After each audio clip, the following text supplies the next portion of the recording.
if you're going to be an entrepreneur, you almost have the opposite profile as a soldier. You're very high in openness and you're lower in conscientiousness, or at least conscientiousness is irrelevant. And the reason for that seems to be that, like, if you're an orderly person and you like to follow procedures and rules, it's kind of hard for you to start a company, because when you first start a company or engage in any other creative process, because entrepreneurs turn out to be the same as artists, you kind of have to, you're not operating within a rule-governed structure. In fact, there may be many times where you have to break a small rule to move properly at a higher level of analysis. There's no algorithmic way of generating a new company, right? Obviously.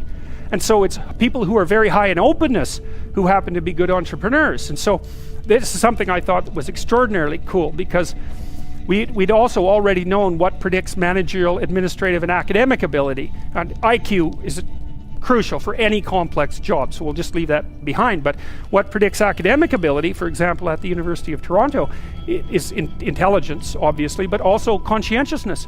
The correlation between creativity and grades at the U of T is zero. Right? But it's not surprising. The thing is, you know, it's easy to be cynical about that, but one of the things you have to understand about creative people is that they continually step outside of the domain of evaluation structures. Right? Because if you're going to say you're going to evaluate the performance of 100 professors on their lecturing ability, well, you kind of have to measure what's common across all the professors in order to come up with the standards for evaluation. Well, that means you're not going to be able to use that structure to evaluate a particularly creative professor, because he or she is going to do something in a way that's so different that it won't show up on the evaluation measure. And of course, that's what happens in universities, you know. Somebody sent me, a couple of days ago, somebody sent me an essay that they had written for their master's thesis that was wildly creative, and they were basically told to leave the program and that they couldn't continue. Not in a mean way. What happened was that what they were thinking was so outside of the conventions in the discipline is that no one had any idea what to do with the essay. So then that's really the lot of creative people, right? They're always stepping outside of evaluation structures. And so it's not that surprising that the relationship between creativity and grades at the U of T is zero. We found out as well, by looking at graduate student performance across multiple institutions, that there was a negative correlation between creativity and graduate school performance. It wasn't even zero, it was worse than negative. Being creative was negative. And you think, well, that could make you cynical as well, but you can't be cynical in that way, because one of the things that happens in science is that science tends to progress incrementally rather than in great leaps. Now and then someone comes along who blows the structure out of a science and advances it ridiculously, like Einstein. But like, most people aren't Einstein, and maybe thank God for that. Most of the time, you're in a discipline, you understand the discipline, and then once you've developed understanding of the discipline, you know what the next micro question is that should be answered.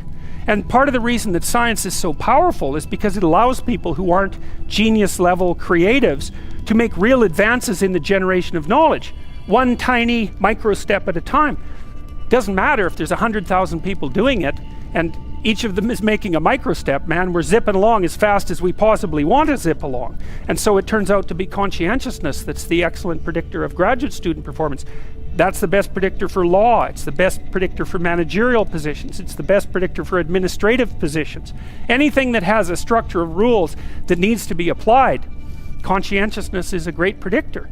So, but it's not good for predicting artistic ability or entrepreneurial ability. And that's also really important, because one of the things, this is partly why bureaucracies stultify, right? Because what happens is as they develop, they get chock full of conscientious people, with a few psychopaths thrown in there just for good measure. They get chock full of conscientious people busily zooming efficiently down a single track, and then all of a sudden the landscape shifts and they're going very, very efficiently in exactly the wrong direction, and then the whole bloody thing falls apart. So you need to have some creative wingnuts in your organization to come up with completely absurd ideas that might just on the off chance be true.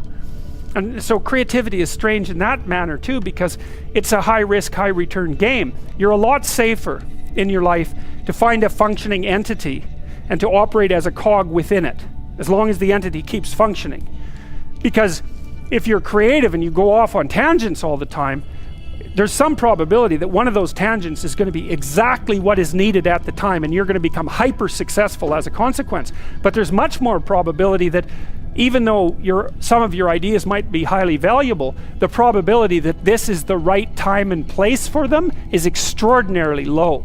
So to produce a successful creative product, for example, in the marketplace, you need a ridiculous combination of creativity so that you keep generating ideas, and then a network around you of people who have skills that you don't, and then the production of a product, let's say, whatever that happens to be, that's actually in demand by the marketplace at exactly that moment, and that someone else hasn't already done better.